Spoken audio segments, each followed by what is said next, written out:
성도 여러분, 하루 동안 평안하셨습니까? 3월 16일 월요일의 새벽 묵상을 시작하겠습니다. 자, 오늘은 이사야서가 끝나기 이틀 전입니다. 자, 오늘 우리가 이사야서의 61장부터 64장까지를 보고요. 내일 65장과 66장을 보게 되면 우리 이사야서 묵상이 마무리가 됩니다. 그리고 주일 칼럼, 주보 칼럼에 제가 적어드렸던 것처럼 수요일부터는 마가복음 묵상으로 들어가게 됩니다. 자, 이 이사야서 끝부분 아주 중요한 부분인데 이사야서의 결론 부분이라고 할 수 있겠죠. 고난받는 백성을 향한 하나님의 영광스러운 회복에 대한 약속이 있고요. 또 그 은혜를 간구하는 간절한 기도가 그 안에 또 담겨 있습니다. 여러분 이 말씀을 세번역으로 보실 때 두 가지 정도 기억하면서 읽어보면 좋을 것 같습니다. 자, 첫 번째는 우리와 하나님의 관계입니다. 62장 5절 말씀에 보시면 총각이 처녀와 결혼하듯이 너의 아들들이 너와 결혼하며 이렇게 되어 있습니다. 자, 좀 이상하죠? 아들들이 왜 엄마와 결혼합니까? 좀 이상한데요. 이 히브리어 자음을 보면 두 가지로 번역이 될 수 있어요. 너를 지으신 분께서 라고 번역할 수도 있고 너의 아들들이라고 번역할 수도 있습니다. 히브리어 성경은 원래 자음만 있었거든요. 나중에 모음이 찍혔는데 나중에 찍힌 모음은 너의 아들들이라고 되어 있지만 아마도 이 경우는 자음 상태에서 볼 때 너를 지으신 분께서로 번역하는 것이 아마 맞지 않을까 이렇게 생각이 됩니다. 그래서 어떤 번역본들은 너를 지으신 분께서 이렇게 번역을 하고요. 새 번역은 그것을 각주에 넣어놨습니다. 그래서 여러분들이 새 번역으로 읽으시면서 이 부분이 왜 이렇게 되나 한번 생각해 보시면서 하나님께서 우리의 신랑이 되어주신다라는 것을 기억하면서 이 말씀을 읽으시면 좋겠습니다. 자, 두 번째는 63장 9절에 나오고 있는 하나님의 공감인데요. 자, 63장 9절을 보시면 주님께서 천사를 보내지 않으시고 친히 구해주셨다라는 표현이 나옵니다. 이것은 광야 생활을 묵상하는 장면인데요. 개역개정은 천사를 보내서 구원하셨다고 되어 있고 새번역은 아니고 주님이 친히 구하셨다 이렇게 쓰고 있습니다. 자, 이 부분은 제가 여러분들께 설명드리기에는 좀 굉장히 복잡한 어떤 그런 문제들이 본문 안에 있는데 원문 안에 있는데 그걸 제가 설명드리기는 좀 어려울 것 같고요. 다만 이렇게도 해석할 수 있다라는 것을 생각하시면서 우리가 지금 새 번역으로 읽고 있기 때문에 한번 새 번역으로 묵상해 보시면 좋겠다라는 생각이 듭니다. 하나님께서는 멀리서 구경만 하시는 분이 아니시고 우리의 아픔 한복판에 직접 들어오셔서 함께 아파하시고 우리를 안아주시는 그런 분이십니다. 자, 우리 이 귀한 위로의 말씀을 함께 우리 묵상하는 마음으로 새 번역으로 읽어보도록 하겠습니다. 주님께서 나에게 기름을 부으시니 주 하나님의 영이 나에게 임하셨다. 주님께서 나를 보내셔서 가난한 사람들에게 기쁜 소식을 전하고 상한 마음을 싸매어주고 포로에게 자유를 선포하고 갇힌 사람에게 석방을 선언하고 주님의 은혜의 해와 우리 하나님의 보복의 날을 선언하고 모든 슬퍼하는 사람들을 위로하게 하셨다. 시온에서 슬퍼하는 사람들에게 제 대신에 화관을 씌워주시며 슬픔 대신에 기쁨의 기름을 발라주시며 괴로운 마음 대신에 찬송이 마음에 가득 차게 하셨다. 그리하여 사람들은 그들을 가리켜 의의 나무, 주님께서 스스로 영광을 나타내시려고 손수 심으신 나무라고 부른다. 그들은 오래전에 황폐해진 곳을 쌓으며 오랫동안 무너져 있던 곳도 세울 것이다. 황폐한 성읍들을 새로 세우며 대대로 무너진 채로 버려져 있던 곳을 다시 세울 것이다. 낯선 사람들이 나서서 너희 양떼를 먹이며 다른 나라 사람들이 와서 너희의 농부와 포도원 지기가 될 것이다. 사람들은 너희를 주님의 제사장이라고 부를 것이며 우리 하나님의 봉사자라고 일컬을 것이다. 열방의 재물이 너희 것이 되어 너희가 마음껏 쓸 것이고 그들의 부귀영화가 바로 너의 것임을 너희가 자랑할 것이다.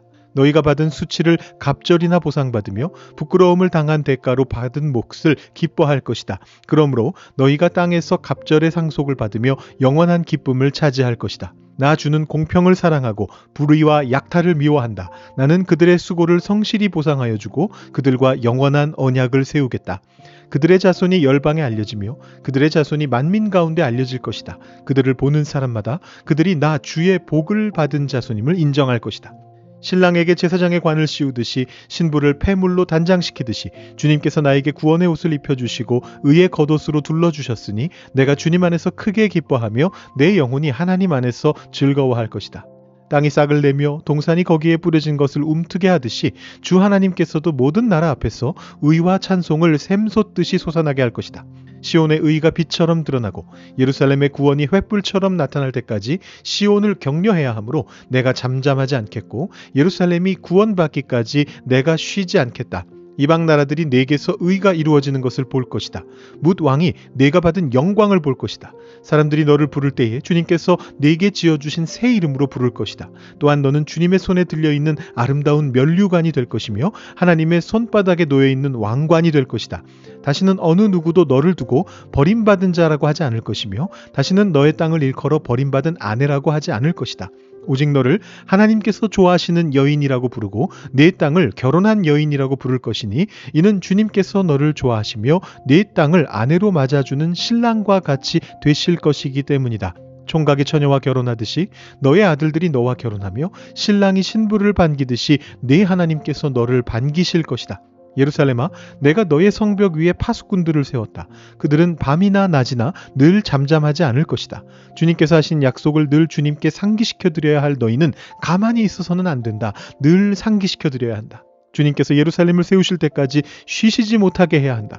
또 예루살렘이 세상에서 칭송을 받게 하시기까지 주님께서 쉬시지 못하게 해야 한다. 주님께서 그의 오른손 곧 그의 능력 있는 팔을 들어 맹세하셨다.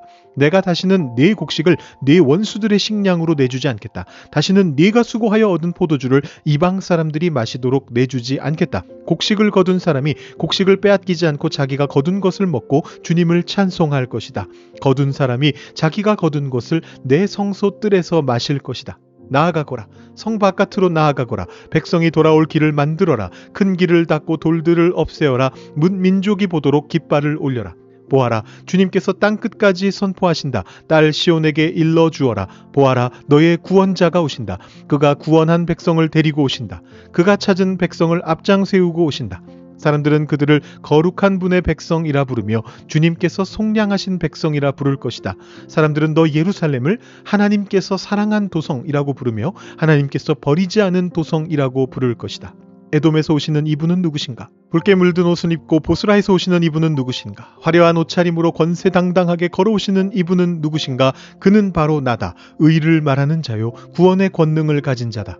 어찌하여 내 옷이 붉으며 어찌하여 포도주 틀을 밟는 사람의 옷과 같으냐? 나는 혼자서 포도주 틀을 밟듯이 민족들을 짓밟았다. 민족들 가운데서 나를 도와 함께 일한 자가 아무도 없었다. 내가 분내어 민족들을 짓밟았고 내가 격하여 그들을 짓밟았다. 그들의 피가 내 옷에 튀어 내 옷이 온통 피로 물들었다. 복수할 날이 다가왔고 구원의 해가 이르렀다는 생각이 들었으나 아무리 살펴보아도 나를 도와서 나와 함께 일할 사람이 없었다. 나를 거들어주는 사람이 없다니 놀라운 일이었다. 그러나 분노가 나를 강하게 하였고 나 혼자서 승리를 쟁취하였다. 내가 분노하여 민족들을 짓밟았으며 내가 진노하여 그들이 취하여 비틀거리게 하였고 그들의 피가 땅에 쏟아지게 하였다. 나는 주님께서 베풀어 주신 변함없는 사랑을 말하고 주님께서 우리에게 하여 주신 일로 주님을 찬양하였습니다. 주님께서 우리 모두에게 베푸신 은혜, 그의 긍휼과 그의 풍성한 자비를 따라서 이스라엘 집에 베푸신 크신 은총을 내가 전하렵니다. 주님께서 이르시기를 그들은 나의 백성이며 그들은 나를 속이지 않는 자녀들이다 하셨습니다. 그런 다음에 그들의 구원자가 되어 주셨습니다. 주님께서는 그들이 고난을 받을 때에 주님께서도 친히 고난을 받으셨습니다. 천사를 보내셔서 그들을 구하게 하시지 않고 주님께서 친히 그들을 구해 주셨습니다. 사랑과 긍휼로 그들을 구하여 주시고 옛적 오랜 세월 동안 그들을 지켜들고 안아주셨습니다. 그러나 그들은 반역하고 그의 거룩하신 영을 근심하게 했습니다. 그러므로 그는 도리어 그들의 대적이 되셔서 친히 그들과 싸우셨습니다. 그들은 지난날 곧 주님의 종 모세의 날을 생각하며 물었습니다. 그의 백성 곧 양떼의 목자들을 바다로부터 올라오게 하신 그분이 이제는 어디에 계시는가? 그들에게 그의 거룩한 영을 넣어주신 그분이 이제는 어디에 계시는가? 그의 영광스러운 팔로 모세를 시켜서 오른손으로 그들을 이끌게 하시며 그들 앞에서 물을 갈라지게 하셔서 그의 이름을 영원히 빛나게 하신 그분이 이제는 어디에 계시는가?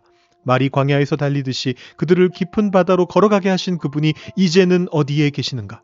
주님의 영이 그들을 마치 골짜기로 내려가는 가축대처럼 편히 쉬게 하시지 않았던가? 주님께서 이렇게 주님의 백성을 인도하셔서 주님의 이름을 영광스럽게 하셨습니다. 하늘로부터 굽어 살펴주십시오. 주님이 계시는 거룩하고 영화로우신 곳에서 굽어 보아주십시오. 주님의 열성과 권능은 이제 어디에 있습니까? 이제 나에게는 주님의 자비와 긍휼이 그쳤습니다. 주님께서는 우리의 아버지이십니다. 아브라함은 우리를 모르고 이스라엘은 우리를 인정하지 않는다 하여도 오직 주 하나님은 우리의 아버지이십니다. 옛적부터 주님의 이름은 우리의 속량자이십니다. 주님, 어찌하여 우리를 주님의 길에서 떠나게 하시며 우리의 마음을 굳어지게 하셔서 주님을 경외하지 않게 하십니까? 주님의 종들, 곧 주님의 유산인 이 지파들을 보셔서라도 돌아와 주십시오. 주님의 거룩한 백성이 주님의 성소를 잠시 차지하였으나 이제는 우리의 원수들이 주님의 성소를 짓밟습니다. 우리는 오래전부터 주님의 다스림을 전혀 받지 못하는 자같이 되었으며 주님의 이름으로 불리지도 못하는 자같이 되었습니다. 주님께서 하늘을 가르시고 내려오시면 산들이 주님 앞에서 떨 것입니다. 마치 불이 섭을 사르듯 불이 물을 끓이듯 할 것입니다. 주님의 대적들에게 주님의 이름을 알게 하시고 이방 나라들이 주님 앞에서 떨게 하여 주십시오. 주님께서 친히 내려오셔서 우리들이 예측하지도 못한 놀라운 일을 하셨을 때에 산들이 주님 앞에서 떨었습니다. 이런 일은 예로부터 아무도 들어본 적이 없습니다. 아무도 귀로 듣거나 눈으로 본 적이 없습니다. 주님 말고 어느 신이 자기를 기다리는 자들에게 이렇게 할 수 있었겠습니까? 주님께서는 정의를 기쁨으로 실천하는 사람과 주님의 길을 따르는 사람과 주님을 기억하는 사람을 만나 주십니다. 그러나 주님 보십시오. 주님께서 진노하신 것은 우리가 오랫동안 죄를 지었기 때문입니다. 우리가 어찌 구원을 받겠습니까? 우리는 모두 부정한 자와 같고 우리의 모든 의는 더러운 옷과 같습니다. 우리는 모두 나뭇잎처럼 시들었으니 우리의 죄악이 바람처럼 우리를 휘몰아갑니다. 아무도 주님의 이름을 부르지 않습니다. 주님을 굳게 의지하려고 분발하는 사람도 없습니다. 그러기에 주님이 우리에게서 얼굴을 숨기셨으며 우리의 죄악 탓으로 우리를 소멸시키셨습니다. 그러나 주님은 우리의 아버지이십니다. 우리는 진흙이요 주님은 우리를 빚으신 토기장이이십니다. 우리 모두가 주님이 손수 지으신 피조물입니다. 주님 진노를 거두어 주십시오. 우리의 죄악을 영원히 기억하지 말아 주십시오. 주님 보십시오. 우리는 다 주님의 백성입니다. 주님의 거룩한 성읍들이 광야가 되었습니다. 시온은 광야가 되었고 예루살렘은 황폐해졌습니다. 우리의 조상이 주님을 찬송하던 성전, 우리의 거룩하고 영광스럽던 성전이 불에 탔고 우리에게 즐거움을 주던 곳들이 모두 황폐해졌습니다. 주님, 형편이 이러한데도 주님께서는 그저 가만히 계십니까? 그렇게 잠잠히 계셔서 우리가 극심한 고통을 받도록 하시렵니까? 아멘. 오늘 이사야서 말씀을 쭉 읽고 보니 어제 주일 말씀하고 참 일맥상통한다라는 생각이 듭니다.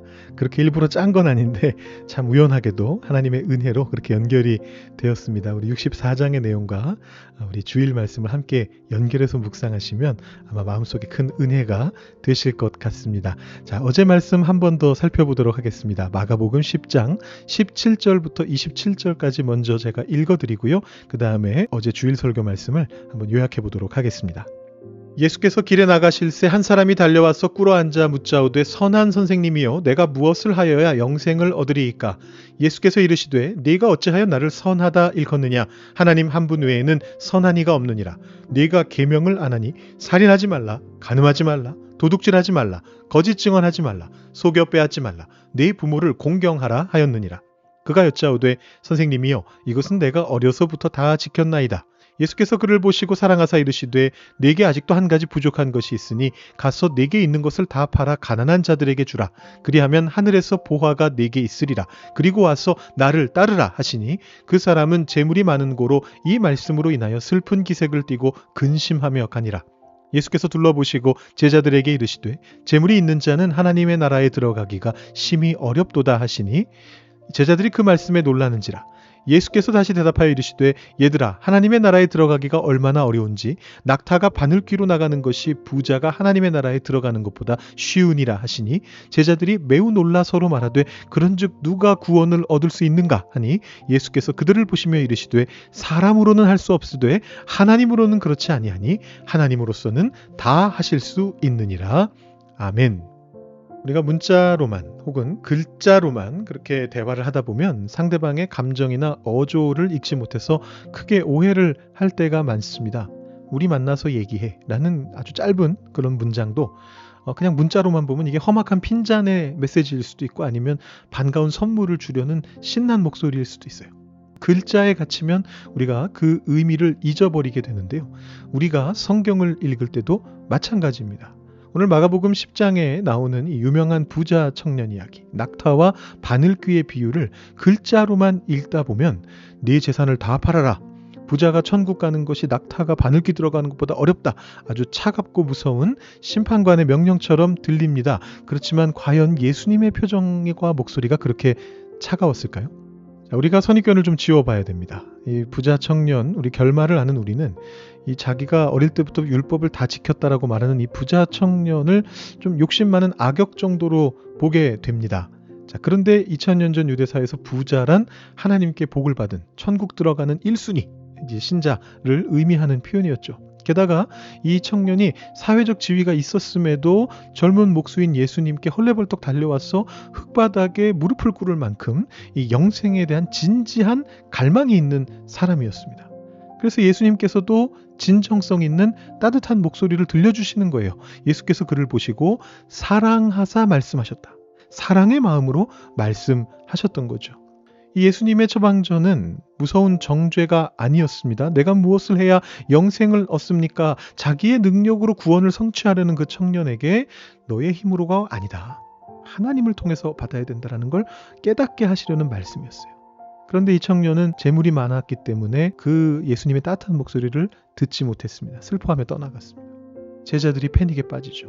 천국 들어간 1순위인 부자조차도 천국에 못 간다면 도대체 우리는 어떡합니까? 라고 말씀하는 그 제자들에게 예수님이 하신 말씀이 뭐냐? 다시 한번 따뜻하게 이렇게 이야기하시는 거예요. 얘들아, children.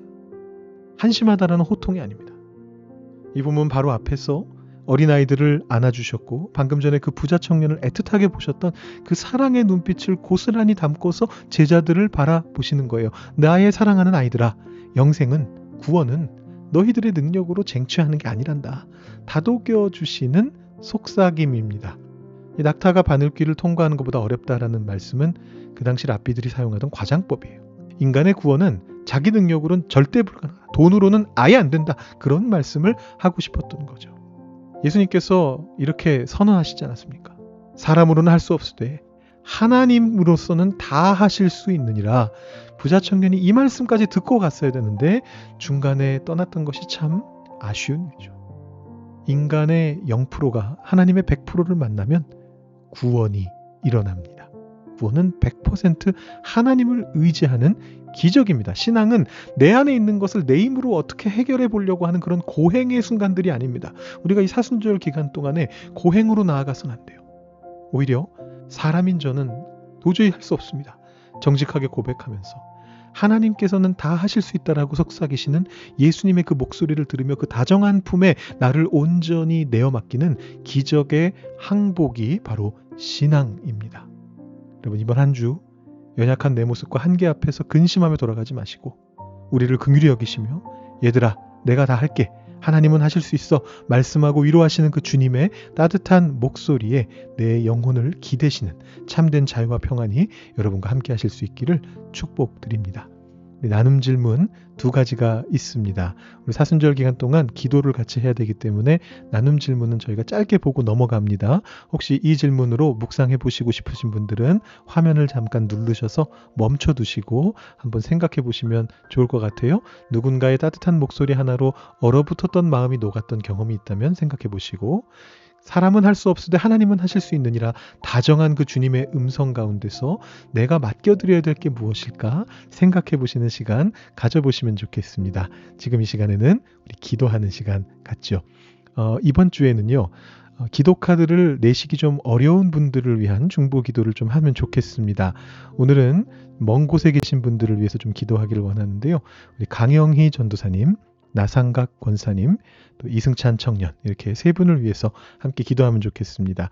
우리 강영희 전도사님은 우리 고흥태 집사님과 함께 기도해도 좋은데, 우리 고 집사님은 또 저희가 다음에 며칠 뒤에 다시 또 기도할 시간이 있기 때문에 오늘은 일단 멀리 계신 우리 강영희 전도사님 위해서 기도하고요. 우리 강 전도사님은 지금 신병 치료를 위해서 미국에 가 계신데 우리 전도사님 위해서 좀 기도해 주시고, 나상각 권사님 여러분 잘 아시는 대로 지금 밴쿠버에서 가족과 함께 계십니다. 나 권사님 위해서 좀 기도해 주시고요. 우리 이승찬 청년, 우리 한국으로 들어갔습니다. 우리 교회 청년부에서 열심히 사역하다가 이제 돌아갔는데 다시 나오고 싶어 한다는 것 같아요. 그래서 우리 기도 제목도 사실 내고 가서 우리 이승찬 청년을 위해서 지난번에 한번 기도는 했었습니다만 다시 한번 우리 청년을 위해서도 함께 기도해 주시면 좋을 것 같습니다. 우리 멀리 계신 분들을 위해서 함께 마음으로 이름 불러가며 또 그분들의 개인적인 기도 제목 아시는 분들은 그 기도 제목을 갖고 기도하시면서 오늘 이 시간 함께 중보 기도하고 새벽 시간 마치시기 바랍니다. 기도하겠습니다.